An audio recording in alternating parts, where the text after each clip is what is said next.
بسم اللہ الرحمن الرحیم۔ اعوذ باللہ من الشیطان الرجیم، بسم اللہ الرحمن الرحیم۔ عزیز طلبہ کرام، السلام علیکم ورحمۃ اللہ۔ آج ہم انشاءاللہ بیان کریں گے اصول الفقہ کے 22ویں درس کو، کہ جس میں ہم انشاءاللہ اصول لفظیہ کی 5ویں اور آخری قسم کو بیان کریں گے، اور اسی کے ساتھ ہم انشاءاللہ یہ بھی بیان کرنے کی کوشش کریں گے کہ اصول لفظیہ کی حجیت کس مقام تک ہمارے لیے ثابت ہے۔ اگرچہ اس کی تفصیلی بحث جو ہے وہ انشاءاللہ مبحث ثالث میں آئے گی، مباحث حجت میں آئے گی، لیکن اس کے باوجود بھی چونکہ یہاں پہ اصول لفظیہ کا تذکرہ آ گیا، لہٰذا ہمارے لیے ناگزیر ہو گیا کہ ہم بیان کریں کہ اصول لفظیہ کی حجیت ہمارے لیے کس طرح ثابت ہے۔ فرماتے ہیں اصالت الظہور۔ ہم نے چونکہ کل والے جو گزشتہ درس ہے اس میں ہم نے تقریباً 4 قسم کے اصول لفظیہ کو بیان کیا، اب ان میں سے آخری ہے وہ ہے اصالت الظہور۔ فرماتے ہیں اصالت الظہور کیا ہے؟ فرماتے ہیں وَمَوْرِدُهَا مَا إِذَا كَانَ اللَّفْظُ ظَاهِرًا فِي مَعْنًى خَاصٍ۔ فرماتے ہیں اس کا مورد یہ ہے کہ جب لفظ کسی خاص معنی میں ظہور رکھتا ہو، لا علی وجہ النص فیہ، یعنی اس میں صراحت نہ رکھتا ہو بلکہ اس میں کیا کرتا ہو؟ ظہور رکھتا ہو۔ ظاہراً ہمیں اس کلام سے سمجھ میں آ رہا ہو کہ یہ اس معنی میں ظہور رکھتا ہے۔ فرماتے ہیں کہ الذی لا یحتمل مع الخلاف، یہ اشارہ کس بات کی جانب؟ نص کی جانب۔ چونکہ نص میں کیا ہوتا ہے کہ نص میں آپ کو اس کے برخلاف کسی اور معنی کا اصلاً احتمال ہوتا ہی نہیں ہے، لیکن فرماتے ہیں کہ چونکہ جب ظہور ہے اس کا تو اس کا مطلب ہے، ظہور کا مطلب کیا ہے؟ بلکانہ یحتمل ارادت و خلاف ظاہر، جب ظہور ہے تو اس کا مطلب ہے کہ خلاف ظہور بھی ہو سکتا ہے۔ ممکن ہے متکلم نے وہاں پہ کوئی قرینہ استعمال کیا ہو جس سے ہم اس کے خلاف ظاہر والے معنی کو سمجھ رہے ہیں، تو لہذا فرماتے ہیں کہ یہاں پہ جو معنی ظہوری ہوگا وہ بطور منصوصی نہیں ہوگا، بطور نص کے نہیں ہوگا، بلکہ کس طرح ہوگا؟ بلکہ وہاں پہ وہ ظہور کے اعتبار سے ہوگا کہ اس میں دونوں احتمال پائے جاتے ہیں۔ ممکن ہے جس میں ظہور رکھ رہا ہے وہ معنی مراد ہو، ممکن ہے کسی قرینے کی وجہ سے دوسرے کسی معنی میں وہ اس کا ظہور ہو رہا ہو۔ فَإِنَّ الْأَصْلَ حِينَئِذٍ أَن يُحْمَلَ الْكَلَامُ عَلَى الظَّاهِرِ فِيهِ، فرماتے اس صورت میں کلام کو حمل کیا جائے گا کس پر؟ علی الظاہر فیہ، جس میں وہ ظہور رکھ رہا ہوگا اسی پر اس کو حمل کیا جائے۔ کیوں؟ اس لیے کہ اصالت الظہور یہی کہتی ہے کہ جس میں ظہور ہے وہی تمہارے لیے معنی حقیقی و اصلی ہے۔ آگے مرحوم مظفر شاہ فرماتے ہیں وفی الحقیقت ان جمیع الاصول المتقدمۃ راجعۃ الی ھذا الاصل۔ بھائی اب تک جو ہم نے گزشتہ 4 قسم کے اصول لفظی بیان کیے، فرماتے ہیں حق تو یہی ہے اور صحیح تو یہی ہے کہ وہ سارے کے سارے اصول لفظیہ اس اصالت الظہور کی جانب پلٹیں، یعنی ہمارے پاس صرف اصالت الظہور ہے اور باقی جتنے بھی اصول ہیں وہ سارے کے سارے اس کے بچے ہیں۔ مثال کے طور پہ وجہ آپ اس نظریے کے کیوں قائل ہوئے؟ فرماتے ہیں لأن اللفظ مع احتمال المجاز مثلا ظاہر فی الحقیقہ۔ فرماتے اس لیے کہ جب مجاز کا احتمال ہوگا تو کلام کا ظہور ہوگا معنی حقیقی میں۔ دیکھیں ظہور کی تعبیر یہاں پہ استعمال کی کیونکہ ہمارے سامنے بنیادی طور پر 2 طرح کے نظریات ہیں۔ کون کون سے؟ ایک یہ ہے کہ اصالت الحقیقہ، اصالت العموم، اصالت الاطلاق، اصالت عدم تقدیر اور اصالت الظہور، یہ ساری اپنی اپنی مستقل حیثیت رکھتی ہیں، ان کا ایک دوسرے کے ساتھ کوئی تعلق نہیں ہے۔ لیکن دوسرا نظریہ کیا ہے کہ نہ، ہمارے سامنے یہ ساری اصول مستقل حیثیت نہیں رکھتی بلکہ ایک ہی مستقل حیثیت ہے، باقی چاروں ان کی جانب رجوع کرتی ہیں۔ اب وہ ایک اصل کون سی ہے اس کے بارے میں ہمارے سامنے 2 طرح کے نظریات ہیں۔ ایک ہے صاحب کفایہ کا، وہ فرماتے ہیں کہ ہمارے نزدیک اصل ہے اصالت الحقیقہ، جبکہ مرحوم مظفر کے نزدیک اصالت الظہور ہے۔ اسی لیے تو مرحوم مظفر نے کہا کہ فی الحقیقہ میرے نزدیک حق یہی ہے کہ ہم جس اصل کو اصل قرار دیں گے وہ ہے اصالت الظہور۔ کیوں؟ اس لیے کہ جب آپ کو کلام مجاز کا احتمال ہوگا تو لفظ کا ظہور ہوگا حقیقت میں، جب آپ کو تخصیص کا احتمال ہوگا تو ظہور ہوگا عموم میں، جب آپ کو تقیید کا احتمال ہوگا تو ظہور ہوگا اطلاق میں، اور جب آپ کو تقدیر کا احتمال ہوگا تو ظہور ہوگا عدم تقدیر میں۔ یعنی یہ چاروں کی چاروں صورتوں میں کیا ہے؟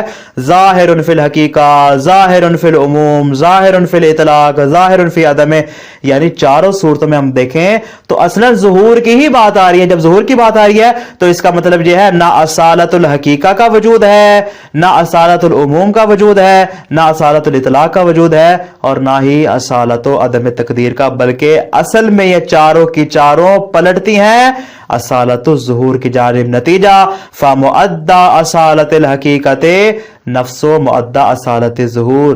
فرماتے ہیں اصالت الحقیقہ کا جو معدہ ہوگا وہ اصالت الظہور کا ہوگا. کب؟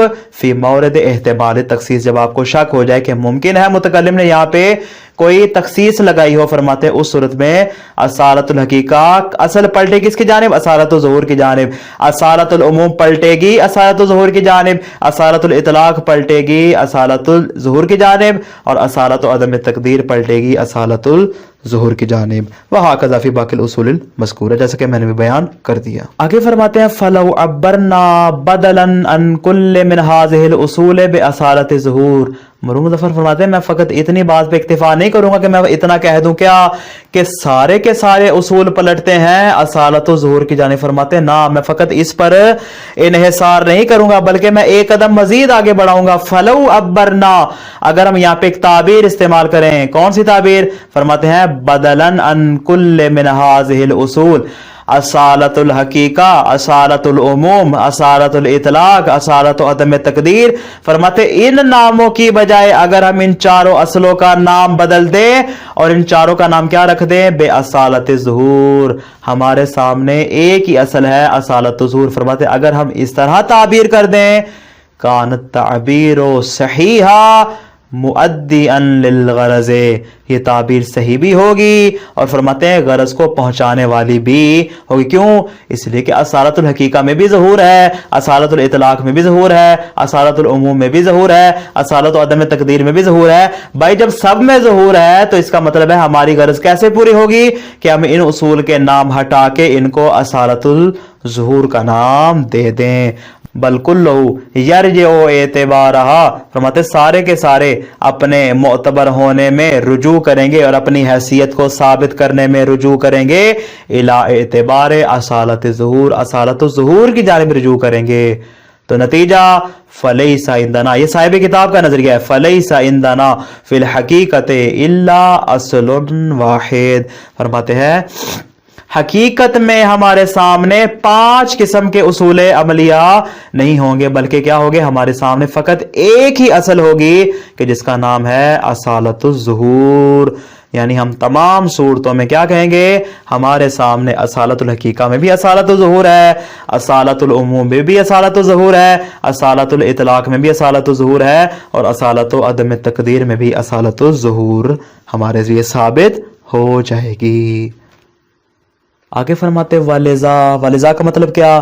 لو کان الکلام ظاہرا فی المجاز. فرماتے اگر کلام کا ظہور ہو کس میں؟ معنی مجازی میں.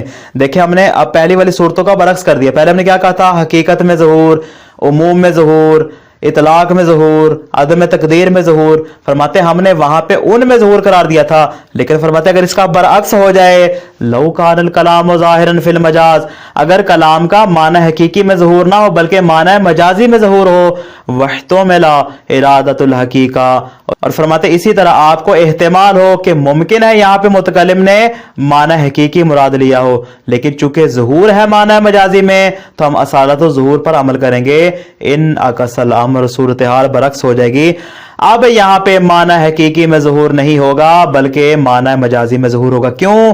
اس لیے کہ کلام کا ظہور اصلاً ہے ہی معنی مجازی میں. اس طرح باقی اصلوں میں بھی یہی ہوگا. وَكَانَ الْأَصْلُ مِنَ اللَّفْظِ الْمَجَازُ، فرماتے لفظ میں اصل کیا ہوگی؟ معنی مجازی ہوگی، معنی حقیقی نہیں ہوگی. بمعنی ان الاصل الظہور، اس معنی میں کہ یہاں پہ جو اصل ہے ہمارے لیے وہ اصالت الظہور ہے. ومقتضا ہو، فرماتے ہیں اس اصل ظہور کا تقاضا یہ ہے، ہو ضمیر جائے گی اصل ظہور کی جانب. فرماتے اس اصل کا تقاضا ہی یہی ہے کیا؟ الحمل علی المعنی المجازی. بھائی خود کلام یہ کہہ رہا ہے کہ جو معنی تمہیں سمجھ میں آ رہا ہے، جس معنی میں اس کا ظہور ہے،